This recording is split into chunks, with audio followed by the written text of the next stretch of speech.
అది పక్కన పెట్టేసి ఆ గేదెల్ని గోశాలకు తీసుకెళ్తాను బలవంతంగా ఇక్కడున్న ప్రజలను కొట్టుకుంటూ ఆటోలో తీసుకెళ్ళడం అనేది ఎంతవరకు ధర్మం నేను అడుగుతున్నాను.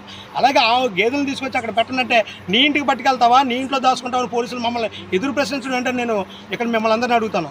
ఇప్పుడు ఏదైతే క్రైమ్ జరిగిందో, ఒక అఫెన్స్ జరిగిందో ఆ అఫెన్స్కి సంబంధించి ఆ సాక్ష్యాధారాలను పోలీసులే రూపుమాపేస్తుంటే ఇంక ఎలా ఈ క్రైమ్ నిలబెడతారని నేను అడుగుతున్నాను. ఇక్కడ జరిగిన దారుణాన్ని బయటికి వెళ్ళిపుచ్చుతుంటే అంటే 20 మంది 30 మంది రౌడీ మోకలు వచ్చి ఇవాళ ఇక్కడ ఉన్న ప్రజలను ఆడవాళ్ళని కొట్టేస్తే రేపు రాబోయే రోజుల్లో చంపేస్తారు కూడా ఈ ఫ్యాక్టరీ వాళ్ళు. అంటే వాళ్ళ ఫ్యాక్టరీ రన్ చేయడం కోసం ఇక్కడ 10 మంది చావాలా, లేకపోతే ఇక్కడ ఎవరైతే ఆడాలో మేము ఇక్కడ బతకలేకపోతున్నాం, మీ బ్లడ్ అంతా మా వైపు వచ్చేస్తుంది, మీరు గేదెల కోసం ఆవుల కోసం వస్తాం, మా అండర్ గ్రౌండ్ వాటర్లోకి మేము కలుషితం అవుతుంది, మా ట్యాప్ వాటర్లోకి అవి కలుస్తున్నాయి, ఆ ట్యాప్ వాటర్ల ద్వారా మేము తాగాల్సి వస్తుంది, మా ఆరోగ్యం మా పిల్లల ఆరోగ్యం పోతుందని ఎవరైతే చెప్తున్నారో వాళ్ళు మీరు కొడతా ఉంటే వాళ్ళకి సపోర్ట్గా కావాలి సాక్ష్యాధారాలని రూపమాపే విధంగా ఇక్కడ పోలీసు వ్యవస్థ పనిచేస్తూ ఉంటే ఇది ఎంతవరకు ధర్మం నేను అడుగుతున్నాను. కాబట్టి ఏదైతే ఆ ఆటోలో 3 ఆటోలో ఇవాళ తీసుకురా 6 ఆటోలు ఇలా ఇక్కడ దొంగతనంగా దొంగిలించినటువంటి గేదెలు తీసుకొచ్చారని చెప్తున్నటువంటి ఆటోలు 6లో 3 పంపించేశారు, 3 గోశాలకు పంపించారు. గోశాలకు పంపడం ఏంటి? ఫస్ట్ ఆఫ్ ఆల్ దానికి సంబంధించిన ఇన్ఫర్మేషన్ గ్యాదర్ చేయాలి. అవి ఎక్కడి నుంచి వచ్చినాయి, ఆ గేదెలకు నెంబరింగ్ ఉందా లేదా,